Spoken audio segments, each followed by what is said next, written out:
caminar. La palabra inerrante que nunca fallará, inspirada por Dios, infalible verdad. Jesús en mi camino me da la libertad. El pastor Didier, con pasión predicando, lleva el evangelio, Cristo está llamando. Teología sí, pero más que razón, es la palabra viva que transforma el corazón. Solo escritura, solo fe, la gloria es de Cristo, el Rey de poder. Solo en la cruz hay salvación, la Biblia nos guía, es nuestra canción.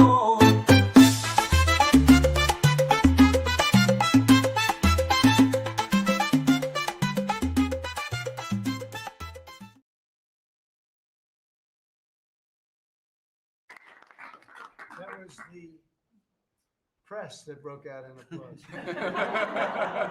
That was, can you believe that? I've never seen that happen before. The press actually broke out in applause. Good. Columbus Day. We're back. Columbus Day, we're back, Italians. Okay. We love the Italians. Okay. Thank you, Mr. Thank you. President. Great. Thank you very much. Have a good one, sir. So we covered Scandinavia and Italy. Not bad. Now for the rest of the world. So I want to thank everybody for being here. As you know, last night we reached a momentous breakthrough in the Middle East, something that people said was never going to be done. We ended the war in Gaza and really, on a much bigger basis, created peace. And I think it's going to be a lasting peace, hopefully an everlasting peace. Peace in the Middle East. We secured the release of all of the remaining hostages, and they should be released on Monday or Tuesday. Getting them is a complicated process. I'd rather not tell you what they have to do to get them. There are places you don't want to be, but we are getting the hostages back on Tuesday, Monday or Tuesday, and that'll be a day of joy. I'm going to try and make a trip over. We're going to try and get over there, and we're working on the timing, the exact timing. We're going to go to Egypt, where we'll have a signing. An additional signing. We've already had a signing representing me, but we're going to have an official signing. And the amazing thing is all of the countries over there, from Qatar to Saudi Arabia to UAE to all of them, I mean, the rich ones, the less than rich ones, they've all come together, something which is amazing, actually. They've all come together for this, and they're really probably the best relationships they've ever had. So it's been really something incredible that nobody thought it was possible to get it done. And very importantly, the hostages are coming back. As you know, they consider them hostages. They talk about them as hostages, but there are approximately 28 dead people, mostly young, mostly men. Are approximately 28 and boys. Boys. Dead people, mostly young. The one woman talked about her baby. Her baby's 25 years old, but you know, to her, it's her baby, and we're bringing them home, getting everything, and to those parents, the dead young man is just as important, as though this person were alive.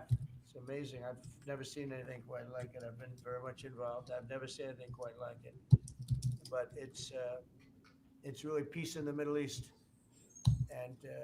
You remember October 7th was terrible, but also from the Hamas standpoint, they probably lost 70,000 people. That's big retribution. But at some point, that whole thing has to stop, and we're going to see to it. Gaza is going to be slowly redone. You have tremendous wealth in that part of the world by certain countries, and just a small part of that, what they make will do wonders for Gaza. And I think you're going to see some tremendous countries stepping up and putting up a lot of money and taking care of things. But there's tremendous spirit like I haven't seen, and even the news. I won't call it fake news for this purpose, because they really were very fair today, I must tell you, in all cases. But they covered it very well. They covered it very fairly. Everybody loves it. Everybody. People that were never giving us a fair shake. Frankly, they can't even believe it. They're so they're amazed by it. A lot of people are, but it was just everything came together. I think the attack was very important on Iran because let's say that didn't happen, they'd probably by now have a nuclear weapon, numerous nuclear weapons, and therefore, even if we signed a deal, there'd be a big dark cloud over it, and it wouldn't be the same thing. So Iran's different, but Iran wants to work on peace now. They've informed us, and they've acknowledged that they are totally in favor of this deal. They think it's a great thing. So we appreciate that, and we'll work with Iran. As you know, we have major sanctions on Iran and lots of other things. We'd like to see them be able to rebuild their country too, but they can't have a nuclear weapon. So I want to express my tremendous gratitude to the leaders of Qatar, Egypt, and Turkey for helping us reach this incredible day and for being there. They were there with us all the way. And of course, as you know, Saudi Arabia and Jordan and so many. I will tell you, President Erdogan was personally involved in dealing with Hamas and some of the others. He's been great. They've all been really amazing. Indonesia's been amazing. Indonesia's been fantastic. The whole world has come together for this. People that didn't get along, people that didn't like each other, neighboring countries that frankly didn't like each other, but now it's just this moment in time. So we look forward to welcoming the hostages, like you can't believe, home to their families, and that'll take place early next week, Monday or Tuesday. And all Americans should be proud of the role that our country has played in bringing this terrible conflict to an end. And I want to thank, some of the people, JD, you were fantastic. And Pete, you were great. Marco was fantastic. Some of you were very much involved. I'm looking around. So indirectly, I think almost everybody in this room was involved. Susie, I want to thank you very much. You were incredible. You've done an incredible job. So, and yes, John, what you've done was invaluable. CIA, John Radcliffe, and he's done an incredible job. So I want to thank you all, and if I'm missing anybody, I apologize, but you've been amazing. And then you have Steve Witkoff, who worked so hard. And you remember we settled 7, this is number 8, we settled 7 wars or major conflicts, but wars. And this is number 8. And the one that I thought would be maybe the quickest of all would be Russia, Ukraine, and I think that's going to happen too. But in the meantime, they're losing about 7,000 people a week, and that seems pretty bad. They're losing mostly soldiers, young soldiers. They go out to war and they're getting killed. And while it doesn't affect us in a lot of ways, we've got a big ocean in between. You don't want to see that happen. It was a big mistake. That war should have never happened. It would have never happened if I were president. So we're here this morning for a cabinet meeting as my administration continues to deliver for the American people, despite the radical left lunatics that shut down our government. You have Democrats that they've lost their way. They have no leadership. We don't even know who to deal with over there. At least they know who to deal with. We have no idea who we're dealing with over there. It's like they have no idea what they're doing. Republicans have voted repeatedly to pass a clean, nonpartisan bill to reopen government at the same funding levels. We're not going to do anything only good for healthcare. We're really, I think, become the party of good healthcare. And they keep using healthcare as a cudgel. They want to try and get everyone thinking about healthcare. We're the ones that are saving healthcare. In fact, one of the things we're doing is we're going to be reducing the cost of medicines by 100%, 200, 300, 500%, and even more than that, because as you know, we're in the process of favored nations right now. We've exercised a clause because we were subsidizing the entire world. The entire world pays a fraction of what the United States has been paying. And we've already, numerous Pfizer and other companies have already signed. And other countries are a bigger problem because they've been getting a subsidized rate. We've been paying for years. This has gone on for 30 years. We've been reducing the rate of drugs for other countries because we've been paying much more than we're supposed to. And they used all sorts of ideas like research and development. So I said, what about Germany? What about these other countries? Aren't they paying? No, no, we have to pay research and development.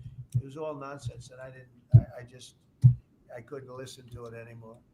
So it's a very radical, big, tough shift. Very tough. We had a lot of things going on there, but and you probably heard me say this in my first term. I think it was my third year. We reduced drugs one from the beginning of the year to the end of the year, and I was so proud of it. I actually had a news conference to announce it, and it was 1/8 of 1%. Think of that, which is barely a reduction, but it's the first time in 28 years that there was a reduction in drug prices for the year. So from the beginning to the end, it was 1/8 of 1%, and I was so proud of myself. I did something that nobody else could do. But when I started to think about it, I said, does it make sense? And then I'm starting to look at numbers where a pill or a treatment or some pharmaceutical product is selling in Europe for 10% of what we pay for in New York City or in any one of our places and cities, states. And then I see people leaving for other countries to go buy their pharmaceuticals, where they make journeys to various other countries, including Europe, where they got the best bargains of all. And I put an end to it. It's over. And now we're, in major, I guess, disputes, but we're winning the disputes by a lot. With the countries, a couple of countries said, we won't do this. I said, well, it's unfair that we're paying 10%, and you're paying just a fraction of what we're paying for the same product made in the same plant.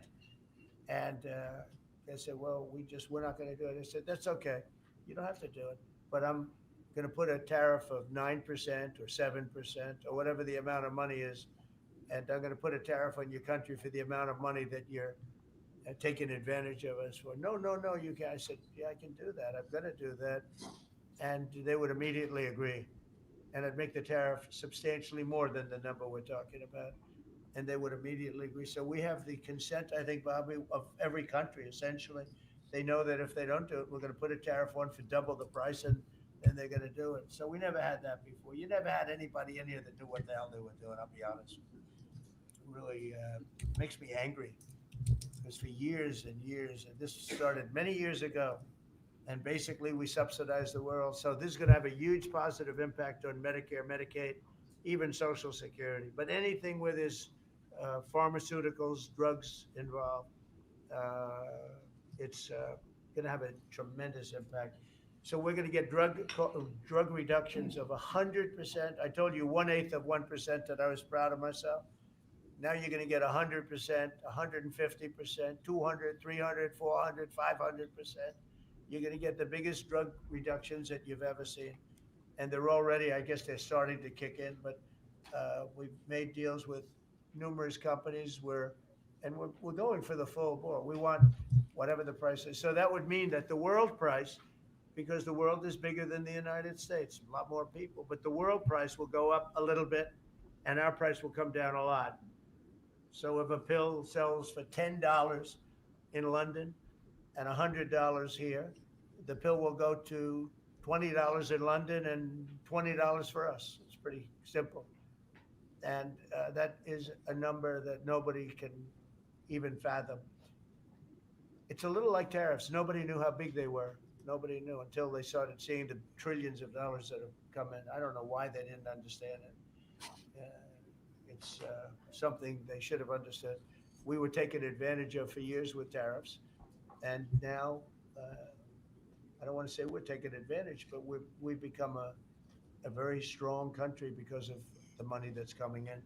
Republicans have voted repeatedly to pass a clean, nonpartisan bill to reopen our government. And remember, at the same funding levels, both parties have supported in the past. So the radical Democrats have chosen to put the economy of our country. We have the best economy we've ever had.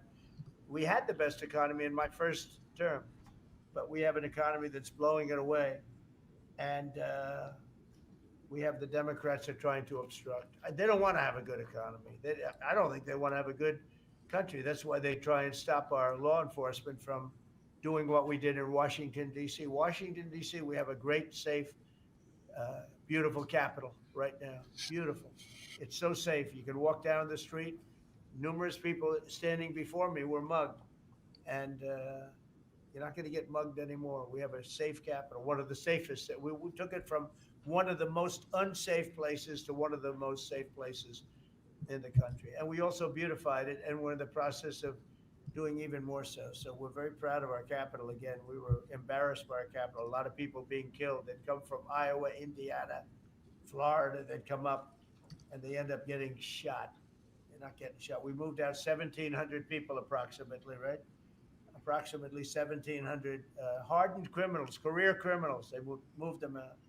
So Chuck Schumer and Hakeem Jeffries and the congressional Democrats are holding the entire federal government hostage. I will tell you, a lot of Democrats want to get this thing open too. They do. They're calling us, and they want to. They just want to get it open. And all we're doing is saying, just play the same thing until we get it straight.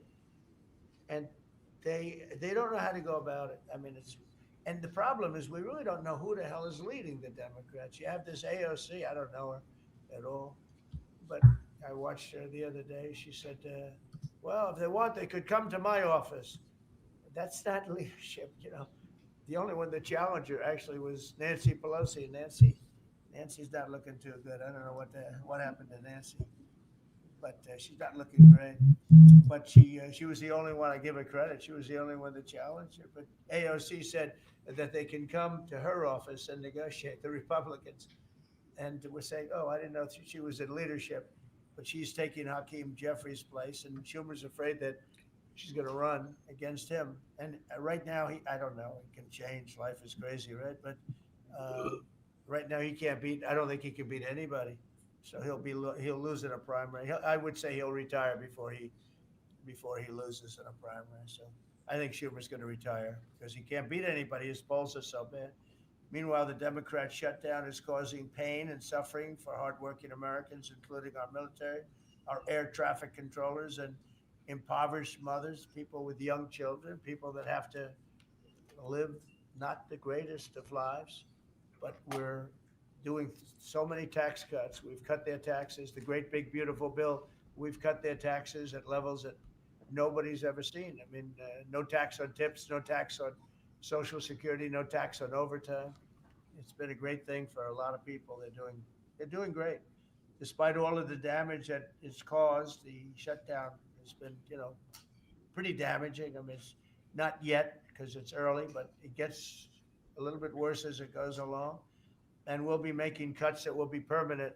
And we're only going to cut Democrat programs. I hate to tell you. I guess that makes sense. But we're only cutting Democrat programs. But we're going to start that. And we have Russell can talk to you about it if he wants to. But we'll be cutting some very popular Democrat programs that aren't popular with Republicans, frankly, because that's the way it works. They wanted to do this. So we'll give them a little taste of their own medicine. But Chuck Schumer proclaimed this morning that every day gets better for them. No, every day it's actually getting worse for them. And they're having a rebellion in the Democrat Party because they want to stop. And if you saw all of Schumer's, I watched last night like 10 different times over the years, he said, you can't shut down government, you can't shut down. And now he's the one that shut it down. So this is a confession that he's acting not to serve the people, but to serve the partisan interests of his party. And I don't think he's serving them well because they're way down. Look, they just lost an election in a landslide. It was interesting. I watched Kamala. It was a sad figure. I watched her the other day saying the election was very close. I said, no, the election was a landslide. We won the popular vote by millions. We won the electoral college by, I think, 312 or 315 to 220 something. But there's another one that we won that's why when you see the maps are completely red. It's counties. The counties, we won at 2,505 to 525. So 2,500 to 525. That's called one of the greatest, biggest landslides in history. And that's one that people are using now as a primary. But literally, when you see it colored in, the entire country is red representing Republicans. So, they go around, they just lie. and everything's a big lie with them. Well, the other side, and the other thing I don't understand is, Christie, I looked at crime numbers in Chicago, they're through the roof. And I have a governor stands up every day and tells us how wonderful Chicago is. I don't, just a lie. It's like a con job. It's like Gavin Newsom. He says how well he's doing in California, and they're doing terribly. Population's getting smaller, people are leaving, and other people are coming in, and I wouldn't say it's an even trade. While the other side is focused on playing games, the Trump administration is focused on creating jobs, bringing down prices, and we've really brought them down a lot. That's the other thing. We're bringing down prices a lot. We're bringing down grocery prices, but the big thing is energy. When you bring down energy, everything comes down, and the energy prices are way down. I see we're down to about $61 now a barrel, and what we're gasoline's going to be. I think gasoline's going to be below $2 at some point in the pretty near future. It's very low, much lower than it was under Sleepy Joe. And we're restoring law and order in our country. We're restoring it here, but we're restoring it right now. We're in Memphis. We're going to Chicago. We're going to other cities. Many governors are asking us to, including Democrats are trying to ask. I don't know what the big problem is. If I were a Democrat governor, I'd be saying, whatever you can do to get crime down, I'll take anybody. You can bring them in I don't care who it is. A lot of people said that. They interviewed women, these beautiful women in Chicago, black women with a MAGA hat, a red hat. They said, we don't care who he brings in here, but this place is really dangerous. We just want crime to stop. It's true. They don't care. They don't differentiate between the National Guard and the Marines. They don't care. They'll take anybody. And that's the way it is. I mean, they want what we did in D.C. They want to happen to them. And it's happening in Memphis already. I see in less than a week, the numbers are really good. And it'll be great. And we'll fix that. We'll go to various other places, and we're going to be stopping crime in our cities, and it's a great thing. And we won't get credit for it, but it's a great thing. We've launched a historic campaign to take back our nation from the gangs and the street criminals, violent repeat offenders, illegal alien lawbreakers, domestic extremists, and savage, bloodthirsty cartels. And very little, by the way, is coming in by water. In case you haven't known, the drugs aren't coming in by water. In fact, can't even find any boats in the water anymore. We had boats. We were like a subway train loaded up with drugs. Every single boat that you see getting taken out kills 25,000 Americans. Think of that, because it's pretty tough stuff, but it kills 25,000 Americans. So when you hear that, it's no longer tough. But here in Washington, we've deployed federal law enforcement and National Guard to restore public safety, and we're working to replicate that in numerous places all over the country. And we have a very powerful military. We have a very powerful National Guard. I want to thank the governor of Texas, who has been, as usual, great. Governor Abbott, he gave us 400 troops without even a question. And we have other governors likewise doing what has to be done, because they know we have to confront crime. We're directly confronting the sinister threat of left-wing domestic terrorism and violence, including the terrorist group Antifa. You saw that yesterday. We had a news conference. Antifa's out of control in Portland and other places, but mostly Portland in the case of Antifa. And we had people that were really badly affected by them. It was terrible. So one of those things, but we're knocking the hell out of them. And we're looking for the people that are funding them, and those people are going to be just as guilty as the people that smack people over the head with a baseball bat. And I'd like now to ask Attorney General Bondi and Secretary Noem to discuss this a little bit and tell where we are. And then we'll go around the room. We'll go quickly. We're going to go quickly if we can, because we have a lot of things to do, including I won't be spending that much time here because I'll be leaving fairly soon for the Middle East. And I'm very honored to be involved with that. I'll tell you, it's a great thing for our country. People are so happy about it. I've never experienced anything quite like it. I've never seen such universal praise for being able to do something. No, it's something that nobody thought was possible, and we're going to end up having peace in the Middle East. Who would have thought? So, Pam, could you start, and then Christie, please. Sure, President Trump, and despite the Democrat shutdown of our government, our law enforcement officers are out there working without paychecks round the clock to keep and make America safe. Secretary Hegseth and I were recently in Memphis. We had 1,100 law enforcement officers in one room with us. The Memphis PD, they were the happiest to see us, don't you think, Secretary Hegseth, of anyone? We had ATF, DEA, FBI, US Marshals. I'm not sure if our park police were there. We had Treasury, Secretary Bessent, and of course we had Secretary Noem's Homeland Security, all working together with the Guard. They were so happy to have us there. We've been making arrests left and right. So far, we made 562 arrests and seized 144 illegal guns just in the short time we've been in Memphis. And many of these people are career criminals. And when you take them out of a place, your crime rate just goes down. These people commit crimes every single day. They're sick.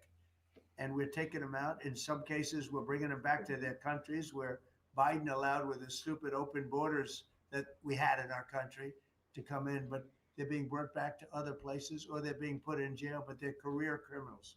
President Trump, last night alone, we made 91 arrests, 19 firearms off the streets, and one was a warrant for a homicide, and 4 sex offenders who had active warrants. One was a sex offender on a child. Everything we did in Memphis was worth it, in my opinion, for that one arrest. Think about that. We got a child rapist off the streets, but yet we've made 562 arrests and still going strong in Memphis. Just what we did in DC. But it's because it's all of us. It's a team working for you to make America safe all together around the Thank you clock. very much. Thank you, Pam. Thank You're doing you, a great President job. Trump. And it's amazing that we're not getting cooperation from Democrats. It's like, it's a new issue. You know, we have all the old issues of the wall and the border and all of the things, men playing in women's sports who they still want that, transgender for everybody. All these issues are so crazy, but we have a new one. It's called crime. We stop crime and they allow crime. They want crime. It doesn't make sense. I think it's as ridiculous as the other things that we talk about all the time. But I've added it onto our list, a 5-letter word called crime. We stop it and they actually incite it. It's crazy. You would think they'd want them. You'd think they'd want Christy and Pam and all of the people. If we needed the military, Pete will be there. We've got a massive military. We have the best numbers we've ever had for recruitment. We have a lot of people now. We have people that can't get into them.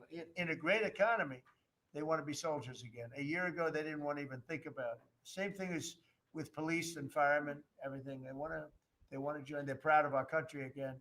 Christy, go ahead, please. Well, sir, thank you for your leadership and for deploying all of government to help us keep our country safe. You have talked extensively about how threatened our ICE officers are, but all of our law enforcement out there. And we saw the shooting in Dallas at that facility. So we're hardening all of our buildings and making sure that we have more security measures, snipers on the roof, people to protect our law enforcement while they're out there on the streets. But what I'm also doing, sir, is, and with your authority, is we're purchasing more buildings in Chicago to operate out of. We're going to not back off. In fact, we're doubling down and we're going to be in more parts of Chicago in response to the people there. And then I was there a few days ago and looked at some facilities that we can deploy more law enforcement out of, because what they're trying to do with these riots and violence is distract us and keep us from going after those murderers and rapists that are out on the streets.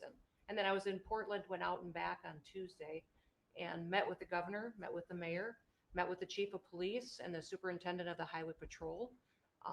They're all lying and disingenuous and dishonest people, because as soon as you leave the room, then they make the exact opposite response. So we're looking at new facilities to purchase.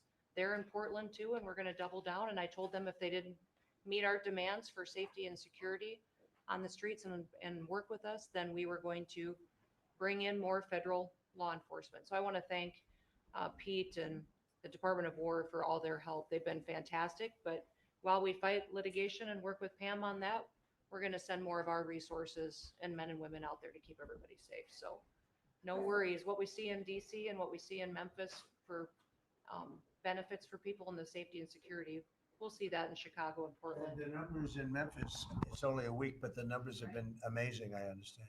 Exactly right. The crime numbers are way down. Fantastic. And it shows what a partnership can be between local law enforcement and the federal government. And if we have to do it the hard way in Portland and Chicago, we will. But the people demand the safety. My lawyers are in court right now as we speak for you, arguing in Chicago and Portland to keep them safe, to bring in the guard. The government doesn't want it there, but we do. We're going to keep their citizens safe, thanks to The you. people want it.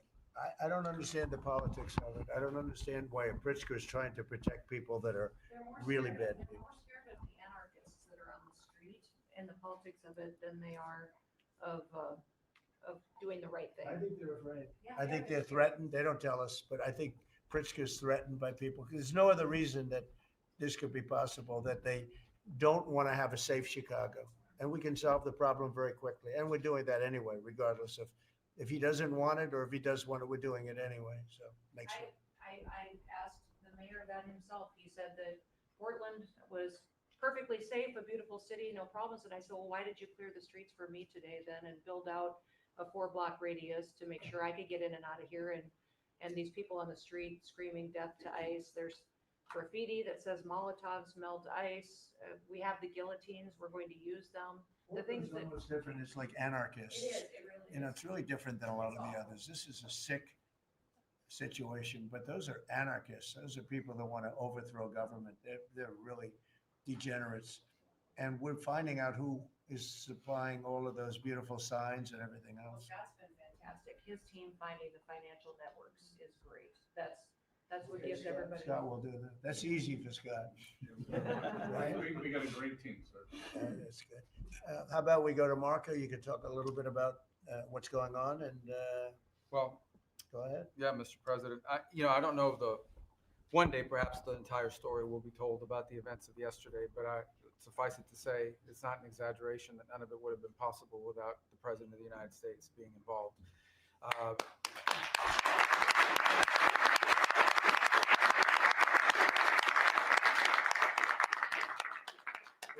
It really began with your trip to the Middle East, where these relationships were forged with partners in the region, personal relationships, close relationships that created the foundation where all this was possible.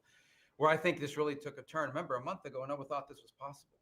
Where it really took a turn about a month ago, less than a couple of weeks ago, is when we were at the United Nations and you convened an historic meeting, not simply of Arab countries, but of Muslim majority countries from around the world, including Indonesia was there, Pakistan was there, and created this coalition behind this plan.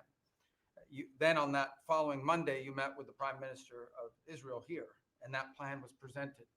And then, of course, our great negotiating team followed up on it. In the interim, again, perhaps the stories will be told, perhaps it will never be told. The president had some extraordinary phone calls and meetings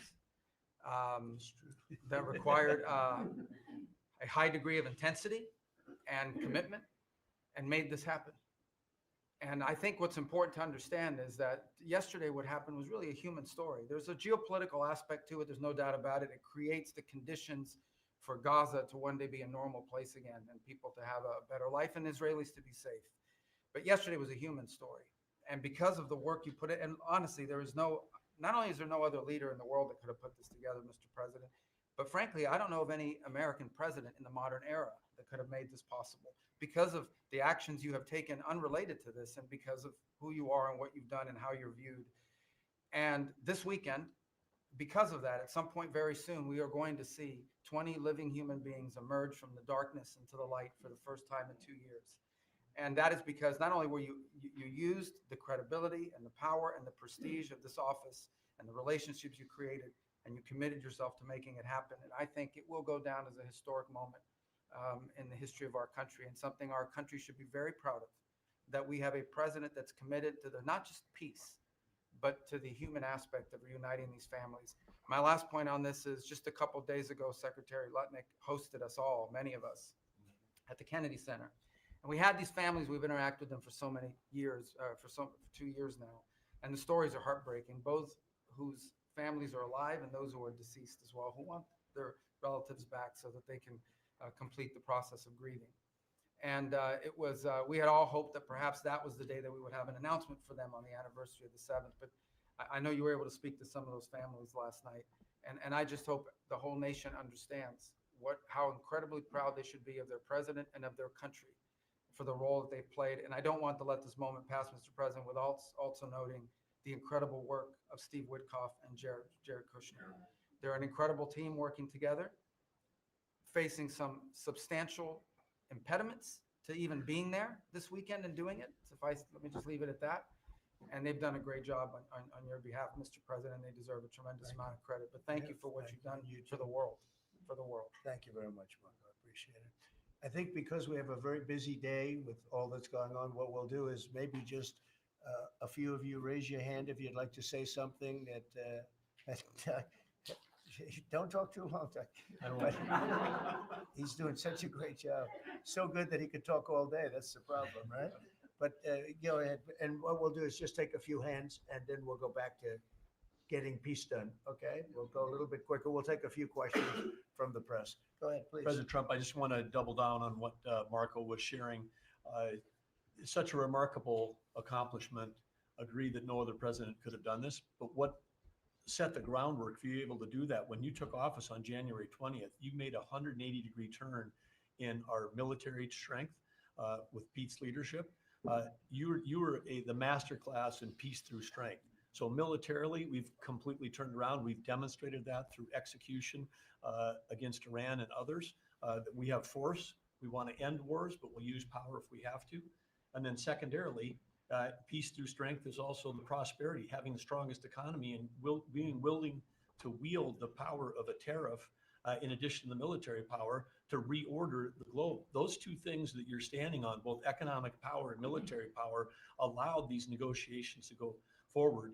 And I think as you've described the importance of these economic negotiations and all the trade deals, but that also begins with another 180-degree turn, and that was the 180-degree turn on energy. You have used energy diplomacy to bring prosperity to the American people, and you've used it to bring peace abroad. The combination of those three things have been remarkable, and now we're seeing the remarkable result. And we got one more that I know you want to end with Russia and Ukraine. Energy is going to play a key role. Aquí tenemos una situación muy interesante donde estamos viendo este gabinete o reunión de gabinete del presidente Trump, y es importante primero decir que después de meses de estar yendo a el área del Medio Oriente, reuniéndose en diferentes lugares como Saudi Arabia, Qatar, hablando precisamente con los líderes de Hamas, después de llegar a varios acuerdos que eran parciales, ahora por fin estamos viendo que va a haber paz. Hamas va a entregar a todos los rehenes que tiene vivos. También Hamas va a entregar a todos los cadáveres de los soldados y rehenes que murieron. Lamentablemente, esto no es lo que hubiésemos querido. Hubiésemos querido que estuviese todo el mundo vivo, pero no es así. Entonces, las familias están agradecidas de que por lo menos van a tener los cadáveres de sus seres queridos de vuelta. Esto es un paso gigantesco a lo que nunca yo, en mi vida militar y en mis años luego como civil, visitando áreas que ciertamente no eran las más amigables, que se logre la paz en el Medio Oriente es algo que es increíble. Ahora, ciertamente nosotros como cristianos sabemos bien que la paz como el mundo la da realmente no es duradera. La paz que dura es la que da el Señor Jesucristo. Mi paz os dejo, mi paz os doy, no como el mundo os la da, yo os la doy. Así que por más buenas que sean las noticias que estamos recibiendo hoy, de que se va a acabar la guerra, que ya Israel, el Estado de Israel, jamás y toda esa área islámica van a estar en paz.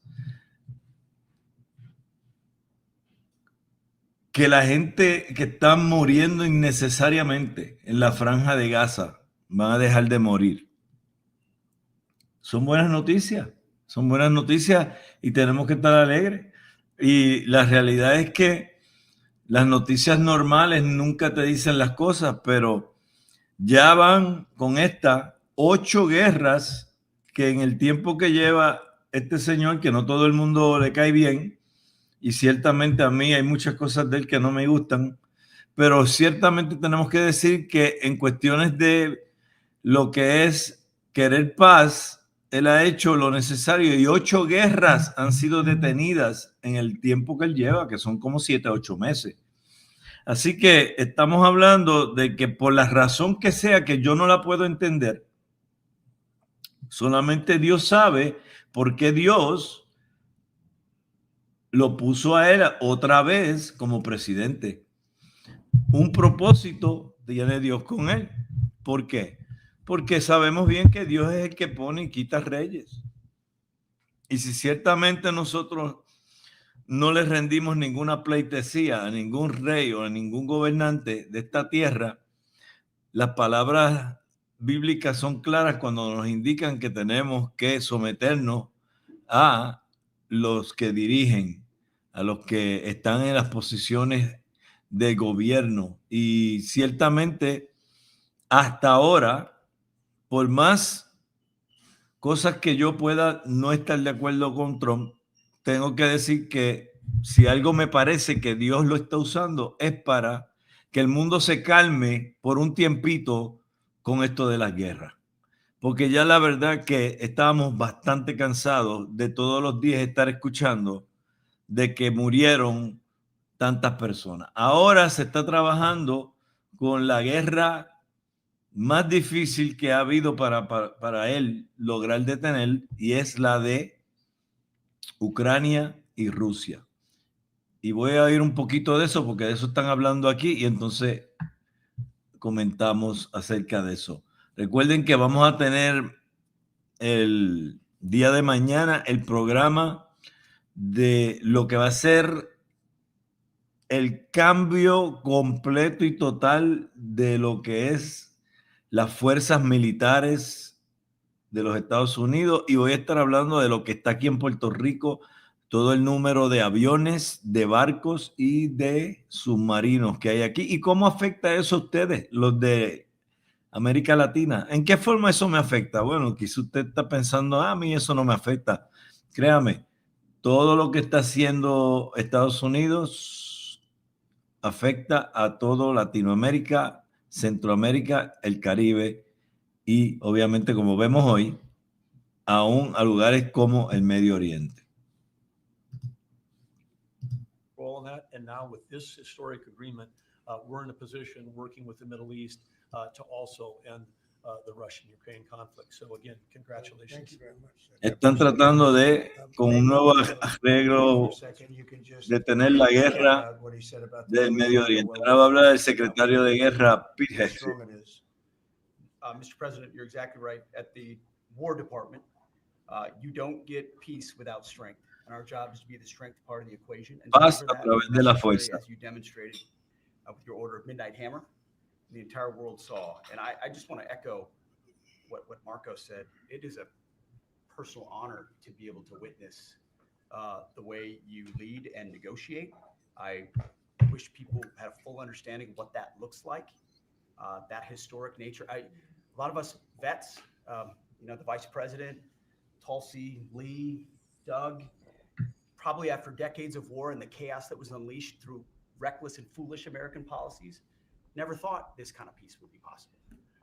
Yet with your strength, with your ability to wield trade negotiations, personal relationships, to open up that opportunity is truly historic on the world stage. And it creates a whole number of other cascading effects. And watching Marco and the vice president and Steve and Jared, the CIA director, everybody come together to make it happen. Está hablando de todos los que contribuyeron con la capacidad del presidente Trump de hacer negociaciones que han logrado lo que es alcanzar la paz en el área islámica. War Department in the world, which is true, which is why we saw record recruitment in 2025, Mr. President.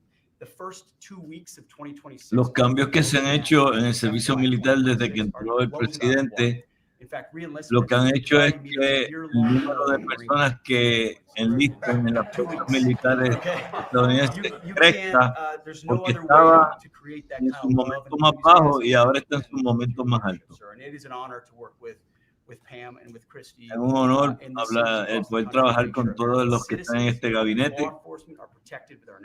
Estamos aquí para proteger a la nación, proteger a nuestros aliados, proteger a nuestros ciudadanos, no solamente en el servicio militar, sino que estamos apoyando también a todas las áreas que tienen que ver con defensa. And we're trying to live up to it every day. So thank you, sir. I mean, think of this.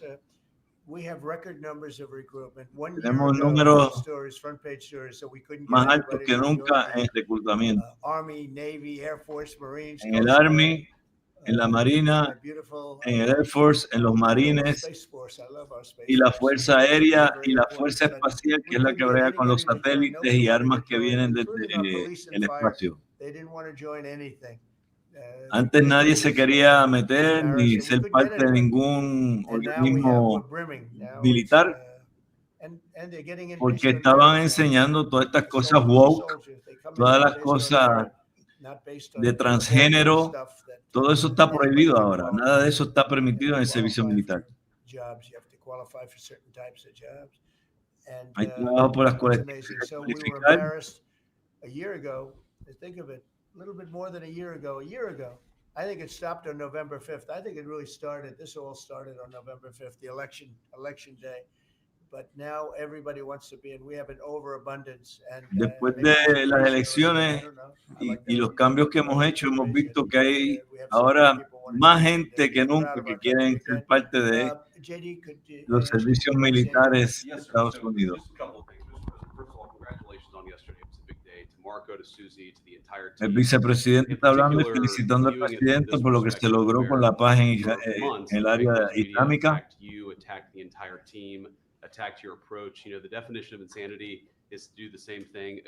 Hay gente que critican, pero siempre hacen lo mismo y nunca logran nada. Aquí se hablaron las cosas de forma diferente y por eso es que se han logrado las cosas.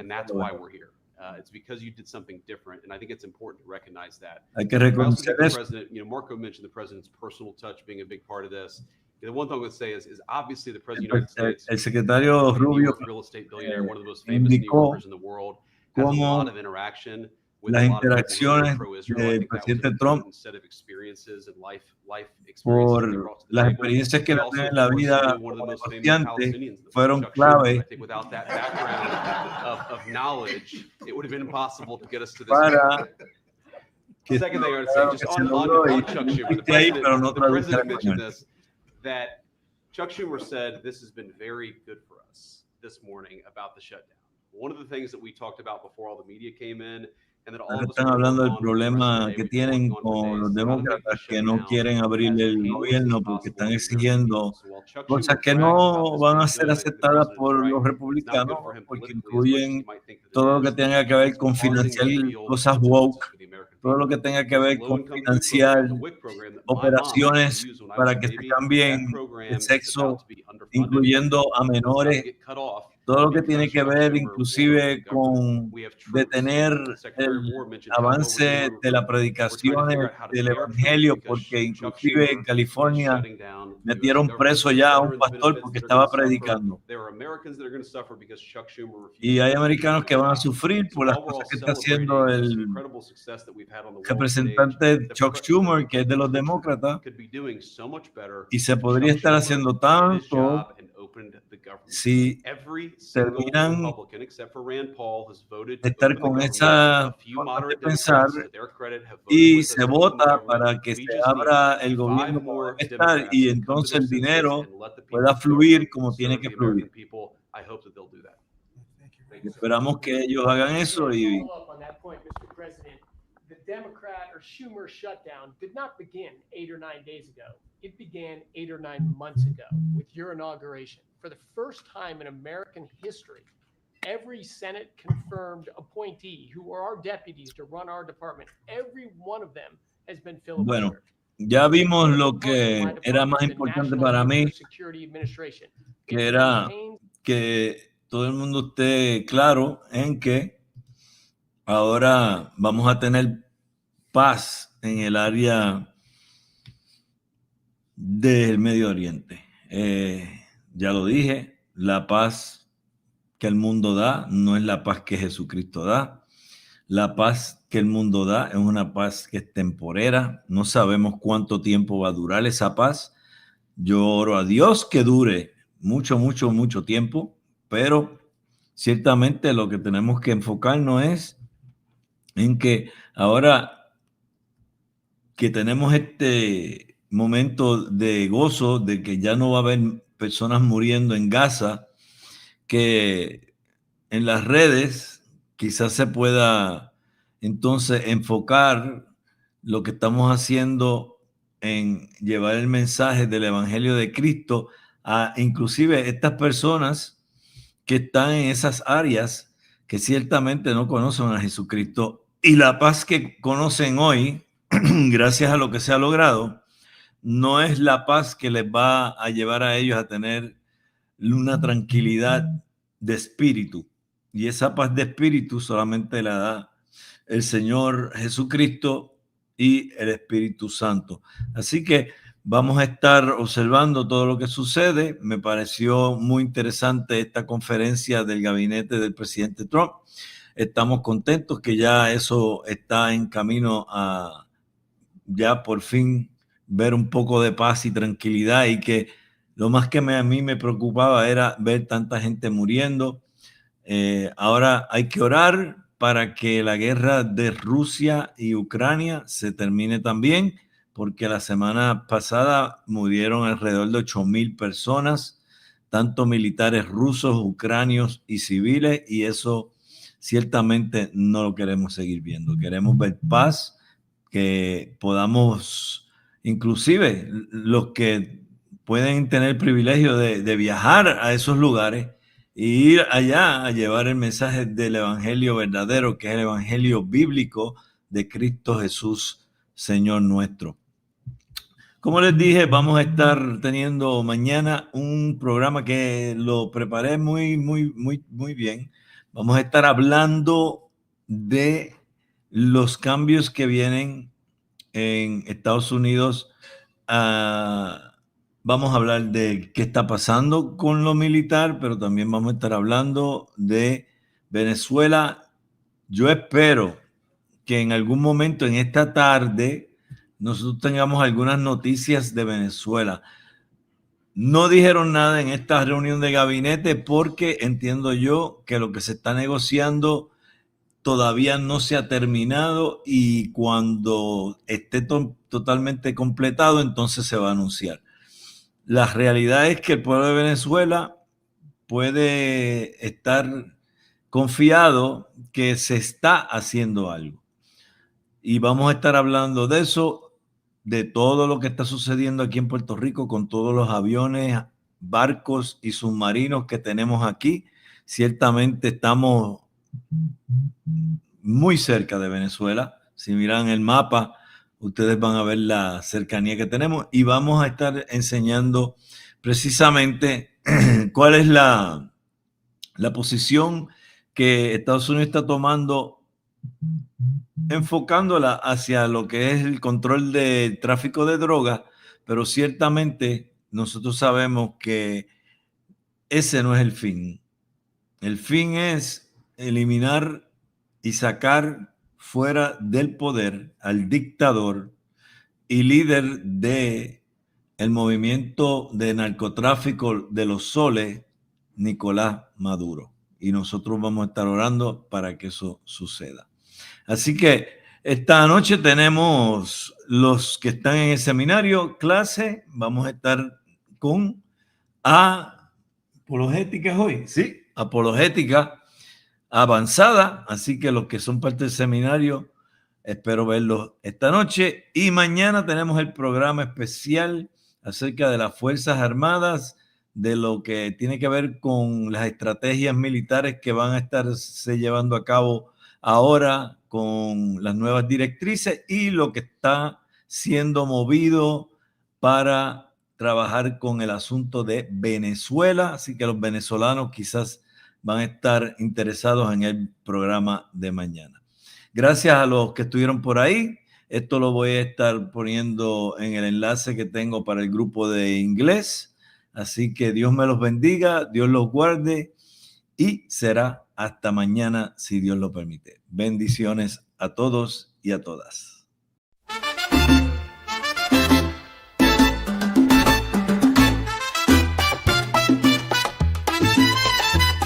Con la Biblia en la mano empiezo a caminar.